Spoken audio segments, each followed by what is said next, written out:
लोकसभा चुंगनि ओंखारि साख्लायना सिगां दी पन्चायत बुथनि सामरि साख्लायना सिगां त्रिपुरा प्रदेश सिख्ला कांग्रेसनि रिंमाबाई अमरपुर ब्लक सिख्ला कांग्रेस बदलनि सिख्ला रौनो फान्डिनानि नाहारमती त्रिपुरा प्रदेश सिख्ला कांग्रेसनि कासको अमरपुर बखास्रि ब्लक कांग्रेस भवन थाखाय काशा नांकुकमनि कक्साबो आसुगलायखा कक साबलायमनि याकल कक थमात्रि बसकां कक साना थांगै नांकुकमनि कक सालायमनि ते बसकां जुन तालनि 4 सालमारिबो लोकसभा चुंमारिबो इंडिया एलायन्स नो कप्लायनाय हिनै कक साका आसामनि पादथानि मानजाखा हास्ता सिख्ला कांग्रेसनि कासको नील कमल साहा अमरपुर ब्लक कांग्रेसनि सिख्लानि कासको राकेश दास तै हांगर सिख्ला कासको इंद्रजित दास लेम्बोसरा बागबारिव तंमा Rajshree college of education and skill college Tripura हापांबाई गसुमुं मानजाक ते त्रिपुरा यूनिवर्सिटी नि एफिलिएटेड एबा रुंखुंगो चितकजा कायसा इंग्लिश मीडियम कॉलेज और physics chemistry mathematics botany geology human physiology geography English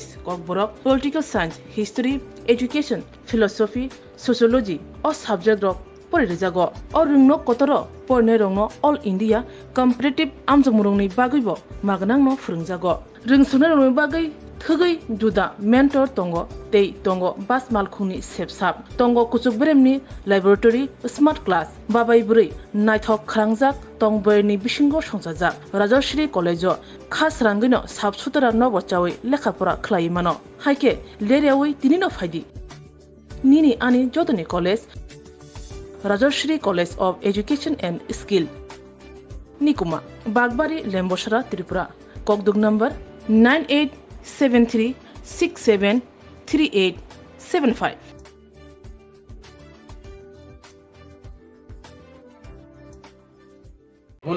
আমি আমাকে যখন দল সভাপতি বানায় তখন আমি সকল ডিস্ট্রিক্টে ভিজিট করেছি এবং এখন আমি আস্তে আস্তে প্রত্যেকটা ব্লকে ভিজিট করছি।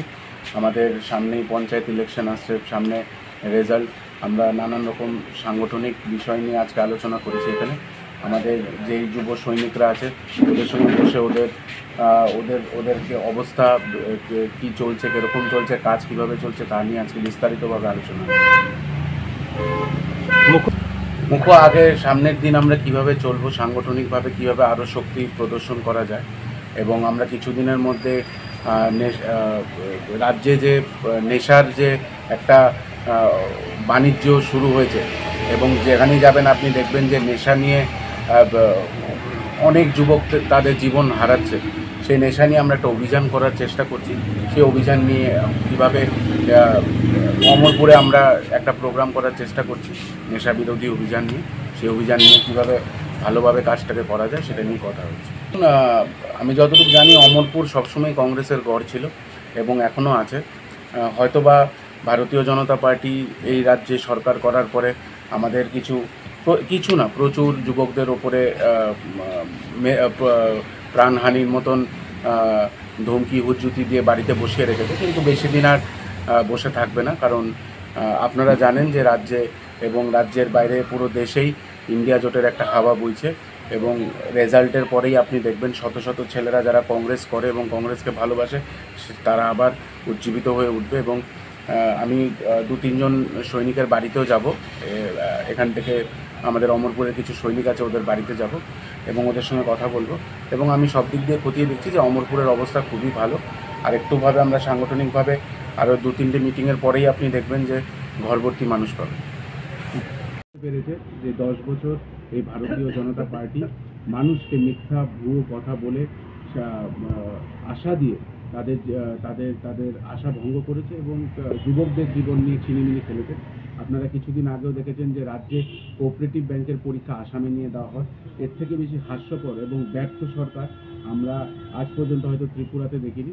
এবং এই ব্যর্থতা এবং এই আসামে পরীক্ষা দেওয়ার জন্য একটি জলজ্যান্ত ছেলে রাজদীপ দেববর্মা উনি মারা যান এবং আমরা তা নিয়ে প্রতিবাদও করেছি। আমরা জানিয়েছি সরকারকে ওই পরিবারে যাতে একটা চাকরি তুলে দেওয়া হয়, কিন্তু আপনি এখনও দেখুন সরকার নির্বিকার এবং যেই চেয়ারম্যান সেই ব্যাংকে সে বিজেপির দালাল।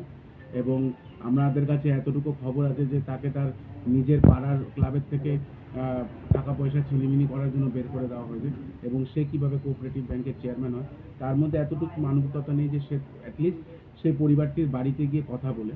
তো আপনি দেখেছেন যে রাজ্যেও এবং রাজ্যের বাইরে বিভিন্ন জায়গাতে ভারতীয় জনতা পার্টি যে প্রতিশ্রুতি দিয়েছিল যুবকদের স্বার্থে এবং মহিলাদের স্বার্থে, কৃষকদের স্বার্থে, মানুষের স্বার্থে কিছুই তারা পূরণ করতে পারেনি। উল্টা আজকে বেকারত্বর হার 14.7% ত্রিপুরাতে, যেটা ইতিহাস করেছে। আজকে ড্রাগস ক্যাপিটাল অফ ইন্ডিয়া হয়ে যাচ্ছে ত্রিপুরা, যেখানে যাবেন সেখানে ছেলেরা ড্রাগসে আক্রান্ত। তো এইসব বিষয় দেখে মানুষ এবার নিজের ডেমোক্রেসিকে বাঁচানোর জন্য ভোট দিয়েছে এবং আমরা 100% আশাবাদী যে এবার ইন্ডিয়া জোট সরকার করছে। ধন্যবাদ। থেকে প্রত্যেকটি ব্লক ভিজিট সফর শুরু করলাম এবং অমরপুর দিয়ে শুরু করলাম। আমাদের সাংগঠনিক কথাবার্তা এবং আগামী দিনে কিভাবে আমরা সংগঠনকে আরও শক্তিশালী করব তা নিয়ে আজকে আমরা সংগঠনের প্রত্যেকটি যুব সৈনিকদের সাথে আজকে বসবো এবং সামনে ইলেকশন কাউন্টিং এবং পঞ্চায়েত ইলেকশন আসছে, তা নিয়ে আমরা বিস্তারিতভাবে আজকে আলোচনা করব।